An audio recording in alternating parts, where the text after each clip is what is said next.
Counting macros. What's that? it all about? The idea behind counting macros is you work backwards from a caloric need standpoint. So depending on what you want to accomplish, so if you can take this anywhere from gaining weight to maintaining the current weight, but maybe moving around your body composition, so burning some fat, Building some but muscles. staying the same weight, and to burning fat. Most people don't want to lose muscle.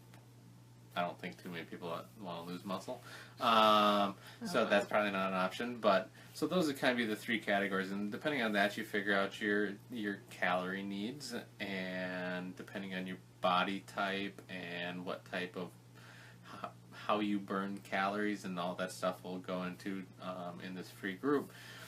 But you can work backwards into your macros. So the idea there would be if you, let me just throw out some numbers. So if you were to consume and need 2,000 calories of food on any given day to lose weight. And a lot of times this scares people, like when you tell people that they're like 170 pounds and you tell them that they need to eat 2,000 calories a day and they'll still lose weight. And it's like, oh, whoa, no, that's way too many. I need 1,200 because that's what the magazine covers tell me. Yeah. And it's not true. Yeah. But the key is with that is to get your macros balanced, because if you eat 2,000 calories of the wrong types of food, you could still potentially gain weight at that caloric level, or your body composition would move in a direction that would be not awesome. You work backwards into the macro. So basically macronutrients. You've got macronutrients, micronutrients. Macros are going to be your proteins, fats, and carbs. And then what you do is you just figure out... There's a calculation. Right? What? Keep going. Keep going. Squirrel. You just figure out, okay, so I'll use myself currently right now because I'm gearing up for a fitness and physique competition. So I'm like in the final stages. So mine are going to be a little bit different than if somebody's just getting going. So right now I'm consuming 40% of my calories from protein, 35% from fat, 25% from carbs. 25%? Yes. That's really low. Yes, it is pretty low. So, so basically what that means is you work out of that. I'll just round up and say I'm at 2,000 calories. So if at 40%, that would be 800 calories per day come from protein. And for every gram of protein that you consume, that's 4 calories. So that's 200 grams of protein that I would be consuming on any given day, roughly. You make it sound kind of complicated. See, I lost you. I'd like stop listening after you. Yeah. So that's why we're doing this free group. So here's the thing. So we can walk you through everything. The cool part is there's an app that I use where basically you just plug in the percentages and it'll tell you how many grams of each nutrient that you would need. But you have to track your food. You do have to track your food. You have to be fairly diligent. We don't have to weigh stuff, do we? Depends how strict you want to be. But if we just kind of want to... You could weigh, you could wing it? measuring cups, you could do teaspoons, tablespoons, that type of thing. The more strict you are, the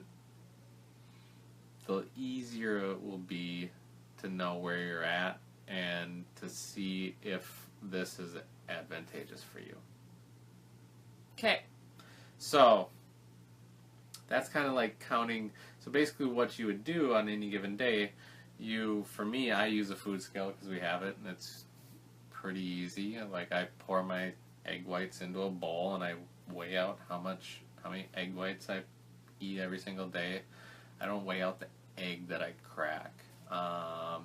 But then every other thing, like broccoli and your non-starchy veggies, I eyeball because there's really not a lot of calories there.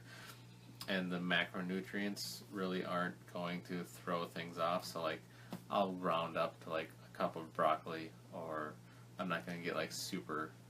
Who is this good for? Let's maybe jump into that. So counting macros, I think, can be good for people that do on occasion. Definitely for somebody like myself, where I'm like getting ultra strict and doing something competitive, where I'm trying to really like dial it in. Yeah, most people wouldn't want to do this for a long time.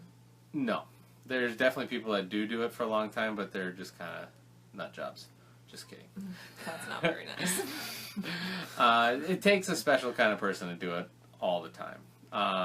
Usually they're going to be super intense about their fitness and probably competing to some degree in some sort of but for most competitions. It's good to do for like a week or 2 weeks, because sometimes. So that's the person that it's good for. The person that just kind of feels a little bit lost, like, what am I eating? How am I supposed to eat? What is my plate supposed to look like? Yeah. In order to get the food that I need to eat in order to lose weight. And you feel like you're maybe eating healthy food, but stuff isn't moving. You feel like you're doing a lot of the right things, but the scale's not moving. The inches aren't coming off. That person, I would say, definitely should try to track for a little bit. So a week would be a great time period to track. And I think a person, if you do track and you're strict about it, can definitely see scale and inches move within a week. So that's a person that I would definitely recommend. Who's it not for? Who's it not for?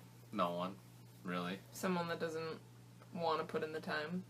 Yeah, someone that's like just... if it's too... So... Like a busy mom, like would they... I mean, they would be more likely to do like the 21-day fix containers, right? Yeah, and here's the other thing, like, you can go about this a couple different ways. You can make it very easy. You can make it, like, you can cook up a bunch of chicken breasts and a bunch of rice and a bunch of broccoli at the beginning of the week and put it in all in containers, and you weigh them all out, and you just have to reheat them, and you know exactly what your macros are going to be for all of those meals. And that does make it very easy. And that's kind of almost what I do, because every single day I have egg whites, an egg, some broccoli, I have a protein bar, I have my shake. Comments aren't showing up. And those are my norms. So, like, I know that I'm getting all of those things. So at the beginning of the day, I can log all of that, and then I can just fill in the gaps. Like, right before Laura's hit go live, I was in my Fitness Pal trying to figure out how much turkey breast I need to consume to get my 11 grams of protein that I still need for the day. And it seems so silly because it's so small, but it makes a big, I mean, it Right. all adds up. For me, the idea behind making sure that I hit my protein numbers is it serves two purposes, because I'm in a calorie deficit because I'm trying to lose fat, but my goal is to hold on to as much muscle as possible. So by being in a calorie deficit, sometimes you can get a little hangry. You haven't gotten there yet, though. But protein helps keep you full longer. So if you keep your protein intake up, it'll help you feel satiated and full longer. Plus, it helps your muscles stay where they're at. There's two camps, I think, in the whole weight loss world. The clean eating camp and the macro and calorie tracking camp. We're kind of in both worlds. We are, and I'll tell you why. Because, like, clean eating, that whole buzzword, that thing that floats around the internet and all of that, and will annoy the crap out of the strict macro people, because there are no clean foods. They're all calories, and they're all carb. The carb is a carb is a carb, and a whatever. Lost your train of thought. Yeah. Clean eating, the way it works, and if it only works if you do it right, is if you eat a lot of veggies. you need to eat a lot of vegetables if you're in the clean eating camp. Which most people don't. They don't eat enough veggies, and what happens is basically all other foods become nutrient dense, or calorically dense, sorry.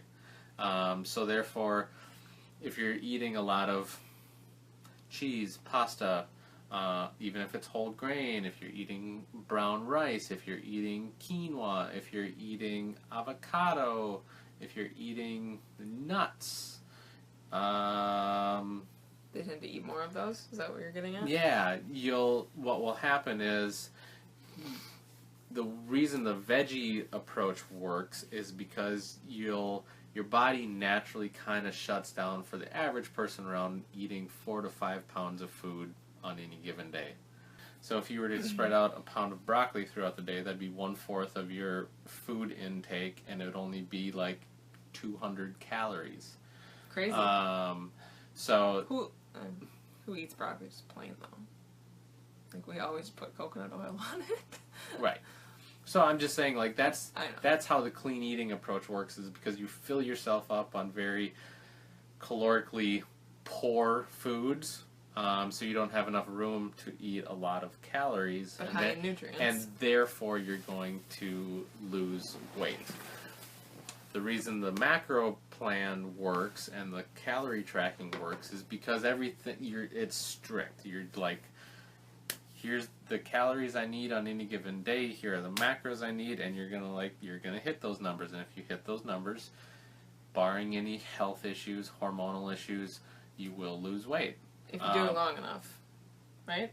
Or can you see, I would say within a week you'll see results. Okay. Cool. And it's all about your goals, and there may be a learning curve where you tend to be maybe a fat burner, carb burner, and you have to play around with the numbers a little bit. But that's why both camps can work, and you see both out there. But you can get the clean eating thing. Like, people think almond butter is like a clean food, and it's like you could eat 800 calories of almond butter in one sitting if you really wanted to. That stuff is amazing. And then there goes all of your fat that you're supposed to have for the day. More than that. More than that, yeah. yes.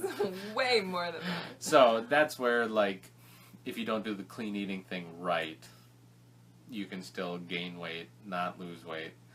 Yeah. This method, I was just thinking about this, is that it can be scary because it's different, and it can be hard because it's a little more time consuming. But why not try it for 5 days? You have nothing to lose. Right. Like, we'll walk you through it and help you, and don't write it off. Don't say, no, I'm not going to do that. That's way too hard. That's too uncomfortable. Like, don't write it off just because it's hard. Like, you never know. It could be the thing that you need. You might actually enjoy it.